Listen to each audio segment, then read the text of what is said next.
Hi, everybody. Today we're going to read a book where we're going to pretend to be Dinosaur for a Day. It's by Jim Murphy.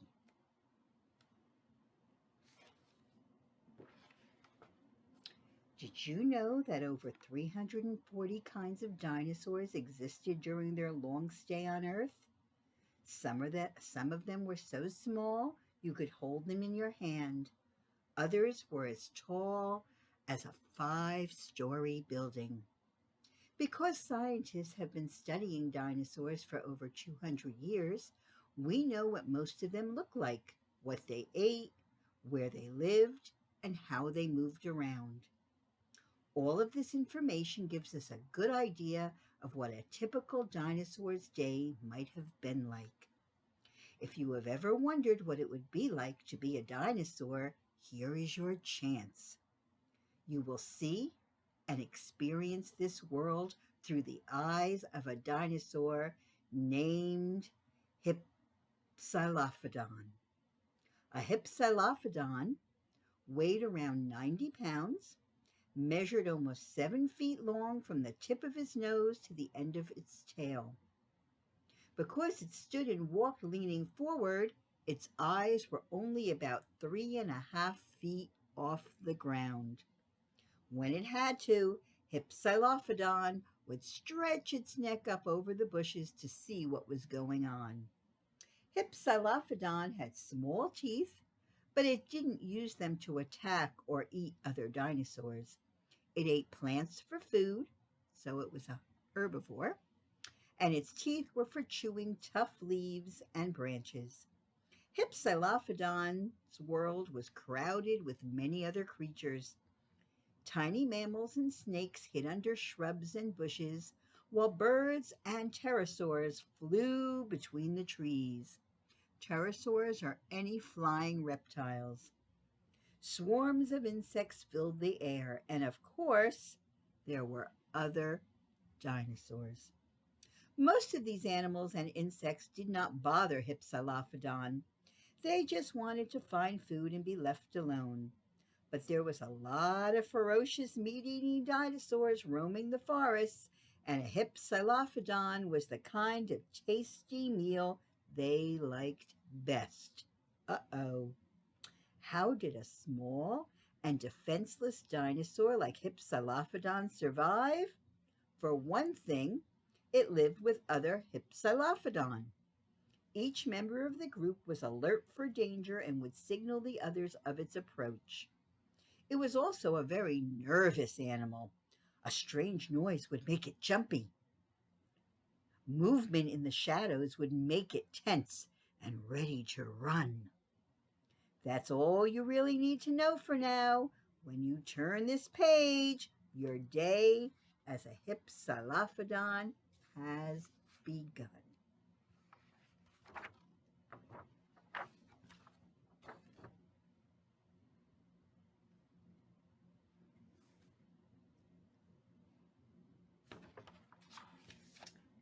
It is early morning, and a misty rain is falling.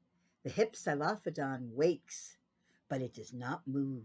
It stays close to the ground, listening. A hungry Troodon might be nearby. For it to leave its children unguarded, would be a mistake. The sounds are all familiar ones. Insects buzzing, rain dripping off leaves, the squawks of other Hypsilophodon. Still, the Hypsilophodon raises its head slowly to peek over the bushes. Everything seems safe. The Hypsilophodon's 8 children are awake too. They are 4 months old and very hungry. Another day has come, and it is time to find food. So here we have the Hypsilophodon, and there's its babies. And there's an iguana in the tree, if you can see that. So let's all be careful.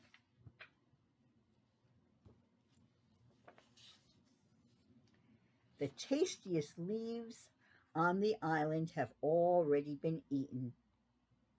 The Hypsilophodon begins the search for tender shoots and sweet flowers. Its children follow.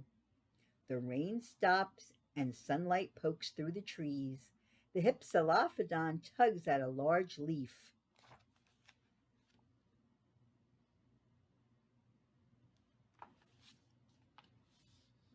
Suddenly, the bush shakes violently, and a grumpy Mayosaurus appears.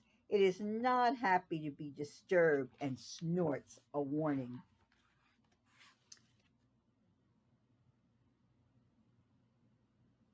Not sure we can find the Mayosaurus.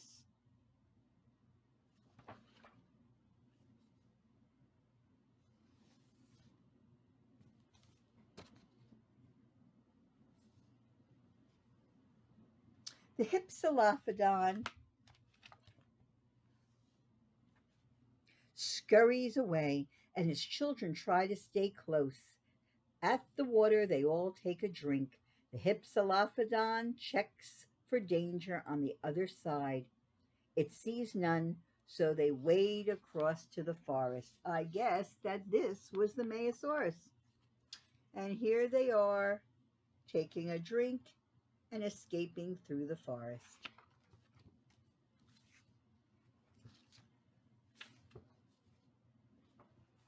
The woods are full of other Hypsilophodon families. There aren't enough plants to go around. The Hypsilophodon and its children follow a narrow path. The ground is wet. The Hypsilophodon does not like the feel of the mud between its toes.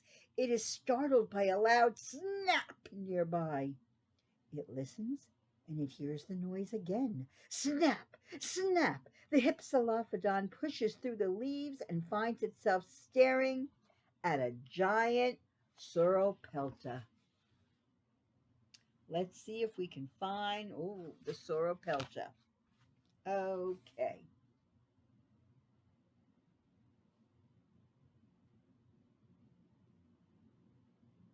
Not so sure if I see it.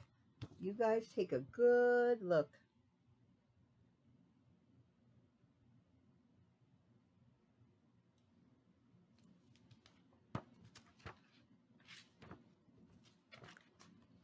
They go over a hill.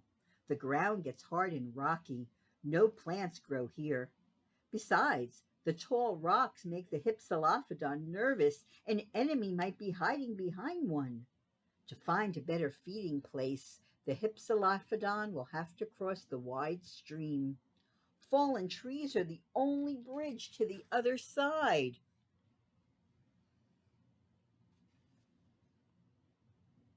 One at a time, they jump onto the tree. The tree is narrow, but the Hypsilophodon's long tail helps it keep its balance. Halfway across, a shadow swoops down. The Hypsilophodon ducks, and a pterosaur's sharp beak barely misses its head. The pterosaur circles around and lands on its nest. Its dark eyes glare. The Hypsilophodon hurry across and into the safety of the forest.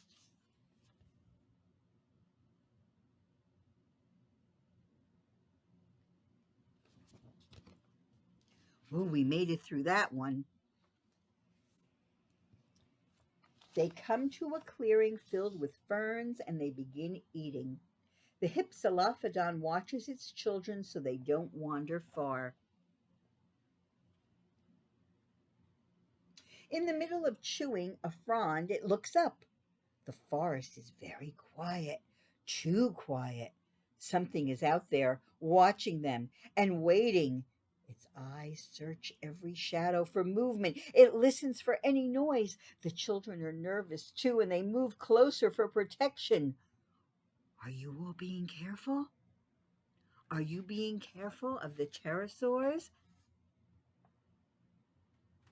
We don't know what's out there looking for us, do we?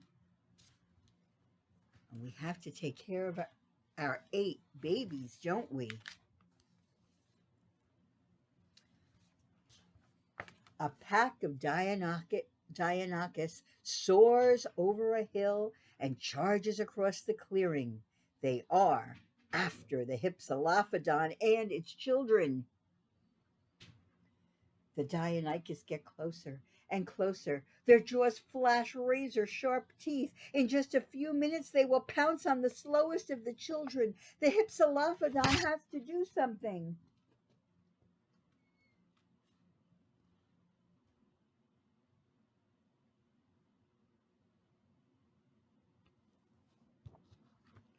Uh-oh.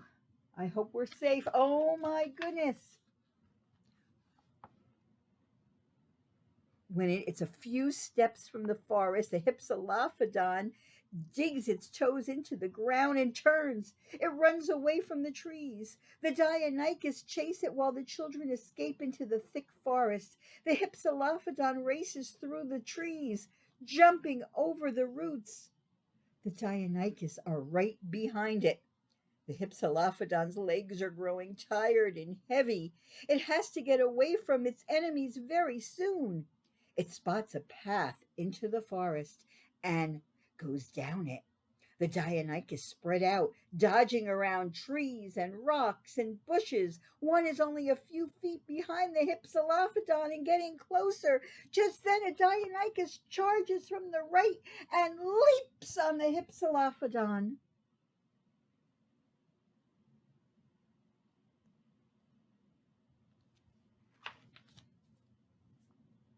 Oh my goodness. The poor babies, right? Well, the Deinonychus are obviously carnivores. The Hypsilophodon ducks under the sharp toes and runs into the thick bushes. The Deinonychus are too tired to chase it. Whew! Even though its enemies are not following, the Hypsilophodon does not stop. It runs and runs and runs until it is exhausted. Finally, the Hypsilophodon stops and curls up under a bush to hide. It does not move for a very long time. Rain begins to fall, and a tiny mammal comes out to dig at a root. Birds screech and soar between the trees. When the Hypsilophodon finally moves, it scares the mammal away. The Hypsilophodon pushes itself up and then looks all around. When it is safe, it walks up a path. It has escaped its hunters, but now it must find its children.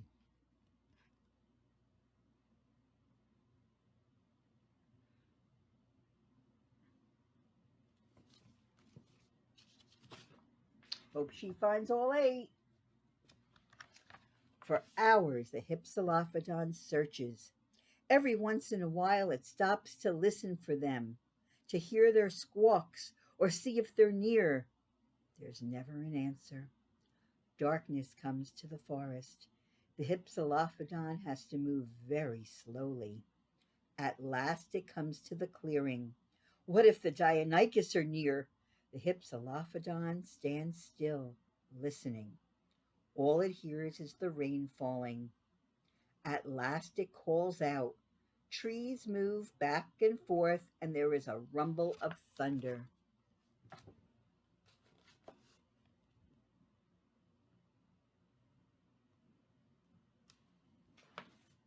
I hope she finds her babies. It calls again. This time there is a faint answer. That means a very quiet answer. The Hypsilophodon moves toward the sound, calling every few steps. Each time it hears an answer, it moves toward it. Finally, it finds all of its children huddled under the roots of a tree. The Hypsilophodon does not like being near the clearing because it can be spotted by its enemies. It needs to find the island where it lives and the safety of its nest. It prods its children along the path. Soon it comes to the stream and the fallen trees. The trees are slippery in the rain, but they make it across. They travel through the tall rocks and along the edge of the marsh in the water. Now they are at the stream. It doesn't take long to wade across and find their way up to the nest.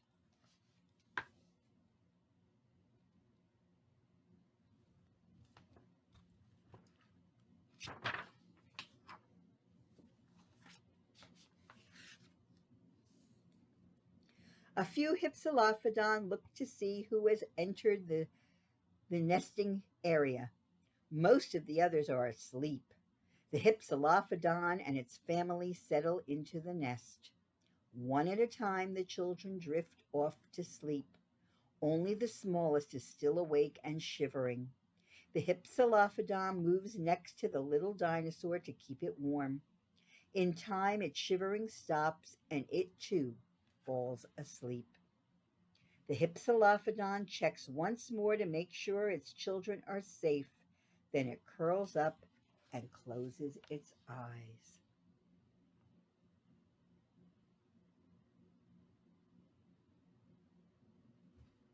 You made it, guys. You made it through the forest. You made it past the pterosaurs. Far away, some fierce creature screeches, and the Hypsilophodon's eyes pop open.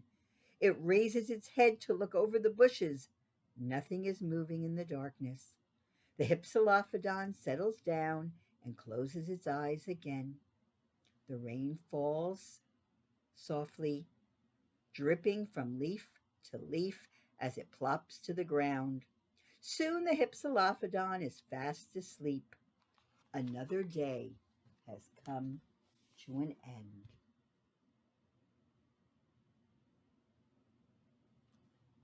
You guys were great, Hypsilophodons.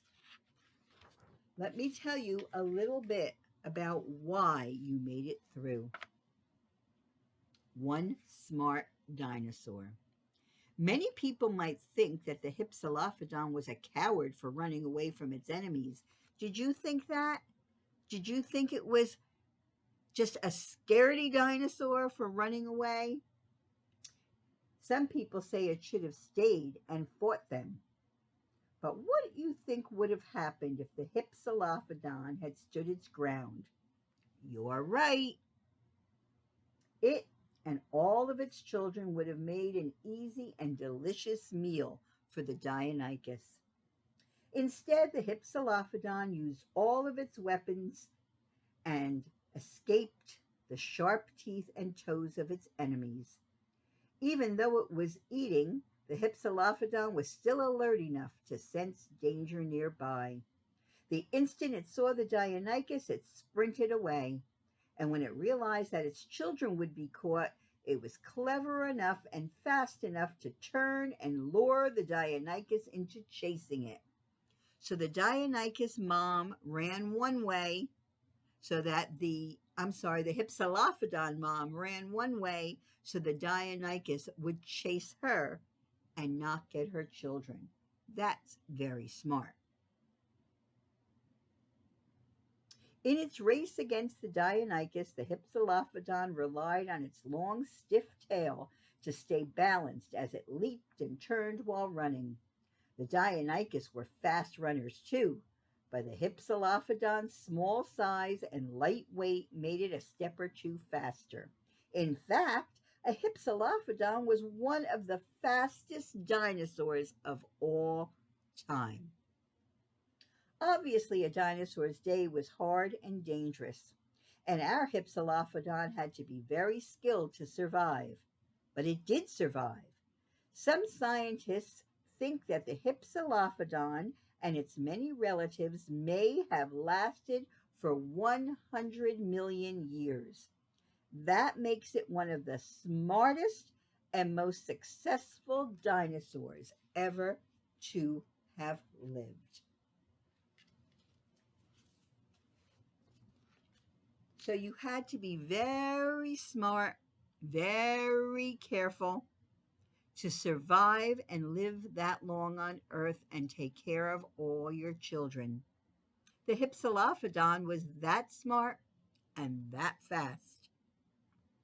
The Deinonychus, we will talk about it another time. They were very fierce, and they had actual hooks on the back of their ankles, on the back of their legs, besides their sharp teeth that they used as weapons on their enemies. Well, I'm glad you escaped. I'm glad we made it through the forest together. And I hope you count all those 8 babies and keep them safe. So until I read the next one, I'll see you next week. Take care, guys. Bye bye.